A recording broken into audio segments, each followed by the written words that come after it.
বন্ধুরা কুন্তলাকে দেখে চিনতে না পারলেও সন্দেহ হয় সুদীপার। তো বন্ধুরা পুরো ভিডিওটি না টেনে একটা লাইক দিয়ে সম্পূর্ণ দেখতে থাকুন। কুন্তলার আসল উদ্দেশ্য কেউ জানতে না পারলেও সুদীপা বুঝতে পারে। তবে কুন্তলা মিথ্যে করে বলে যে আপনাদের গুরুদেবের আশ্রম থেকে আমাকে নির্দেশ দেওয়া হয়েছে আপনাদের নতুন বউদের ভাগ্য গণনা করতে। তবে বড়মা বলে যে আমাদের গুরুদেব তো কিছুদিন আগে মৃত্যুবরণ করেছে। এই বলতে সুদীপার মনে খটকা বাঁধে। আর শুধু তাই নয়, কুন্তলা যে শুধুমাত্র এক দৃষ্টিতে সুদীপার দিকেও তাকায় সেটাও খেয়াল করে সুদীপা। সুদীপা বুঝতে পারে যে এর মধ্যে নিশ্চয়ই কোনো ব্যাপার আছে।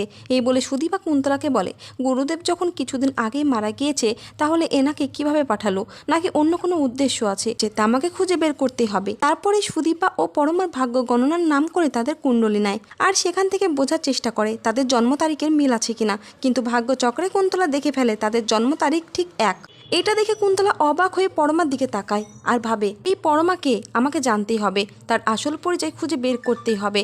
এরপর কুন্তলা সবাইকে বলে এদের দুজনেরই ভাগ্য অনেক সুলক্ষণা আর এদের ভাগ্য গণনা করে মনে হচ্ছে এদের দুজনের মধ্যে কোনো না কোনোভাবে সম্পর্ক রয়েছে। এই বলতে সকলে চমকে যায়। তবে কুন্তলা এইভাবেই প্ল্যান করে তাদের আসল পরিচয় জানার চেষ্টা করে। তো বন্ধুরা ভিডিওটি এই পর্যন্তই। আর পরবর্তী আপডেট সবার আগে পেতে অবশ্যই চ্যানেলটিকে সাবস্ক্রাইব করে রাখবেন।